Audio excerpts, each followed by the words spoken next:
Hello, patient travelers. Today, we walk alongside Lila the Llama, a speedy spirit who learns that sometimes slowing down leads to the most meaningful places. Let's begin our peaceful journey. Lila the Llama and the Path of Patience, in the peaceful highlands of Cloudcap Valley, where snowflakes danced like feathers and the wind whispered lullabies, lived a curious young llama named Lila. Lila was always in a hurry. She wanted to learn everything, go everywhere, and do it all fast. When other llamas took their time crossing the mountains, Lila would sprint ahead. When her teacher, Elder Palma, read slow, thoughtful stories, Lila would yawn and say, "Can we skip to the exciting part?" "Lila," Elder Palma often said kindly, "some things can't be rushed." But Lila didn't believe it. Why wait when you can run? One day, Elder Palma gathered the young animals. "The time has come," she announced, "for the journey to the sky nest, a special path that teaches travelers the ways of the heart." The sky nest sat high in the cliffs, said to be the quietest, wisest place in all of Cloudcap.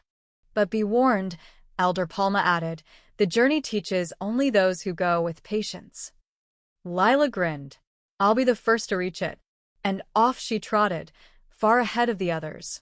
First moral: rushing through life often means missing its most important lessons. The path twisted through meadows, forests, and rocky trails. At first, Lila was proud to be ahead. She skipped over puddles, trotted past chirping birds, and barely noticed the golden sunrise behind her. But soon, the trail grew tricky. Loose pebbles made her slip. A cold wind stung her ears. And the signs became harder to read. "I should be there by now," she huffed. Just then, she heard voices behind her.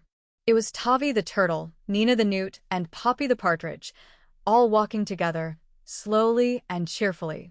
"Why are you so slow?" Lila asked. "We're not slow," Tavi replied. "We're learning along the way." They pointed to mushrooms growing in patterns, a carved rock with ancient writing, and a hidden spring that sparkled in the sun. Lila blinked. She hadn't seen any of that. Reluctantly, she joined them. Second moral: going together and noticing the world brings more joy than racing alone. As they climbed higher, they helped one another. Poppy found warm moss to rest on. Nina helped find paths around slippery stones. Tavi shared stories from his grandfather's map. And Lila? She stopped rushing. She started listening. They rested when they were tired. They sang little songs. And at night, they shared stories under stars. Lila felt something she hadn't expected: peace. On the seventh day, they reached the sky nest. It wasn't a castle. It wasn't glowing. It was a quiet stone ledge surrounded by clouds and wind chimes made of pine cones. Elder Palma was waiting. She smiled. "You didn't rush this time." Lila nodded slowly. "I didn't want to." The group sat together, feeling the breeze, the view, and the warmth of taking their time. Third moral: the best journeys are not about speed, they're about growth, connection, and presence.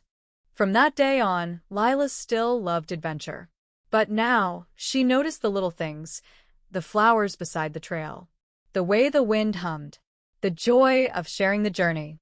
And whenever a young animal rushed ahead, Lila would gently say, "Don't worry, the sky nest will wait. Let's walk it together." The end. Moral values summary: rushing often causes you to miss life's beauty. Going slowly with others builds deeper joy. Presence and patience make the journey meaningful.